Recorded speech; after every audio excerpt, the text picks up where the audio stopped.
қиссаи ду дӯст, яке бой ва дигаре камбағал.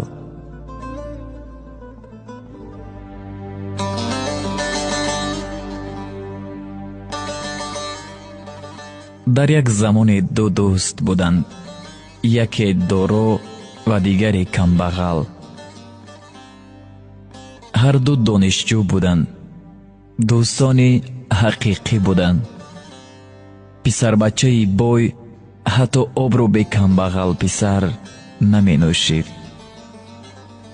рӯзе ба писари камбағал мегӯяд: дӯстам, ман ҳеҷ чизро аз ту боло надонистам, аммо ман як дӯстдоштае дорам ки ҳанӯз ӯро ба ту нишон надодаам. агар хоҳӣ, биё равем шиносат кунам. онҳо бо ҳамдигар рафта духтарро мебинанд. ҷавонписари камбағал духтарро дидан замон ба ӯ ошиқ мешавад ва пинҳонӣ аз дӯсташ ба ӯ вомехӯрад.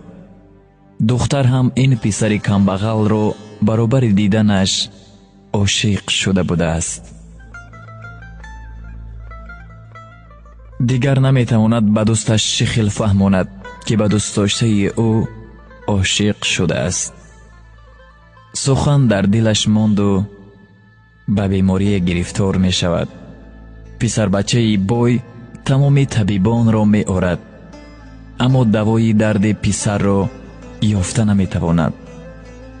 рӯзе мешунавад дар давлати дигар донишманди ботаҷрибае ҳаст. рафта онро меорад. он донишманд мегӯяд сире дар дил дораду ӯро он сир мекушад. писар мегӯяд: чӣ бояд кард? донишманд мегӯяд: ба ӯ шароб дода сирро фаҳмидан мумкин аст. писар дӯсти худро бо шароб маст мекунад ва мепурсад: дӯстам, ба ту чӣ шудааст? камбағал писар сири дар дилаш ниҳон бударо нақл мекунад. баъдан писари бой чунин мегӯяд: ман ҳеҷ чизро аз ту боло надонистам ва инро ҳам аз ту дариқ намедорам. писари бой бо аҳлу оилаашон маслиҳат карда тӯйро барпо мекунанд. писари бойро дӯсти камбағалаш ҳамроҳӣ мекард, яъне шоҳиди домод камбағал писар буд. дар вақти никоҳ кардан мулло аз домод мепурсад: шумо розӣ? писари бой мегӯяд: ман домод не, дӯстам домод аст. дар ин ҳолат ҳама ҳайрон мемонанд. хуллас духтарро ба писари камбағал медиҳанд.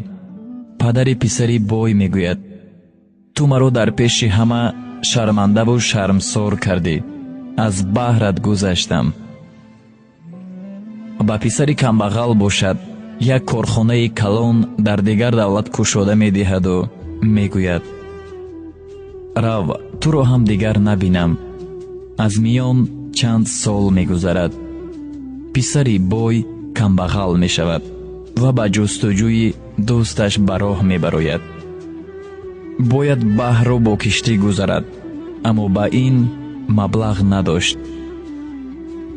ба роҳбари киштӣ саргузашти худро нақл мекунад. киштибон бошад, дилаш сӯхта ӯро ба он тарафи баҳр мегузаронад.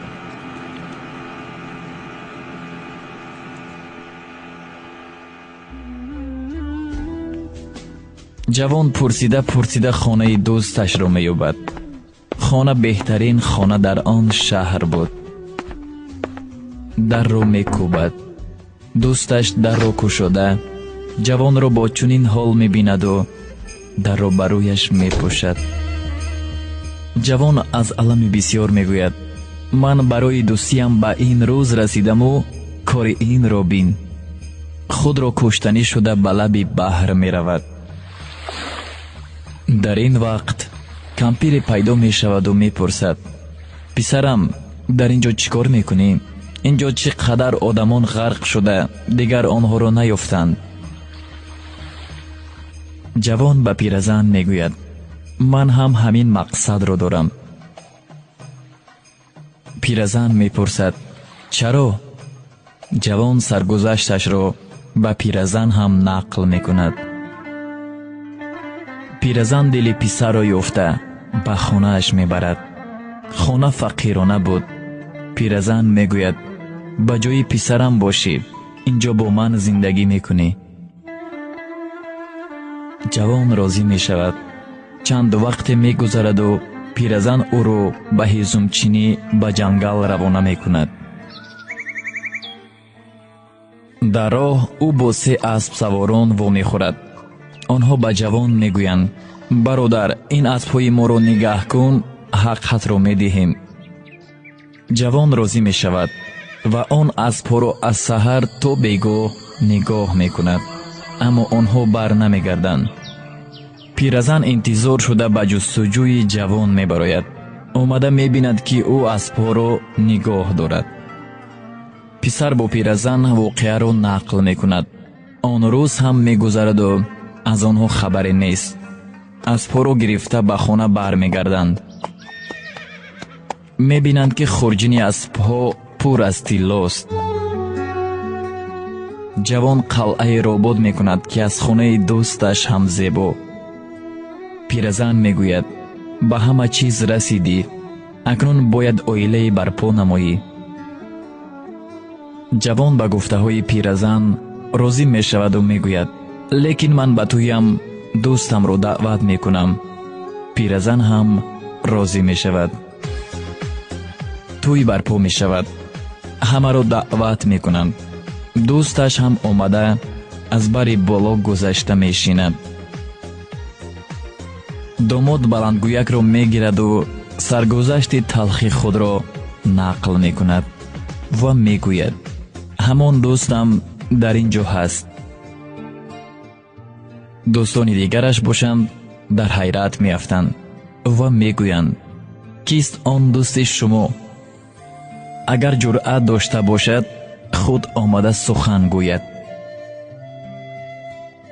دوستش از جای خسته به نزد بلندگویک آمده چنین میگوید من میدانستم شما چه حال دارید، برای همین سردار کشتی را فهمانیدم که به نزدت همین خیل جوان آمد گرفته بیار گفتم. وقتی که در را گشودم تو را با آن سر و احوال کمبغلی دیدم، فکر روزهای گذشته را کردم.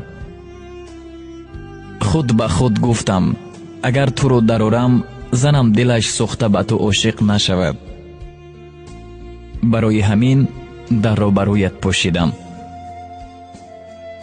آن پیرزنی که در لب بحر تو را از مرگ نجات داد و به خانه‌اش آورد مادر من است. آن 3 اسبدارهایی که از پرو به تو مانده دیگر برنگشتند برادران من بودند. و آخرین این که دختری که امروز تو به زنی گرفته ایستاده ای خواهر من است. از شنیدن این سخنها همه افسوس خوردند و از این دوستشان بخشش پرسیده دوستی را مثل پیشتر دوام دادند.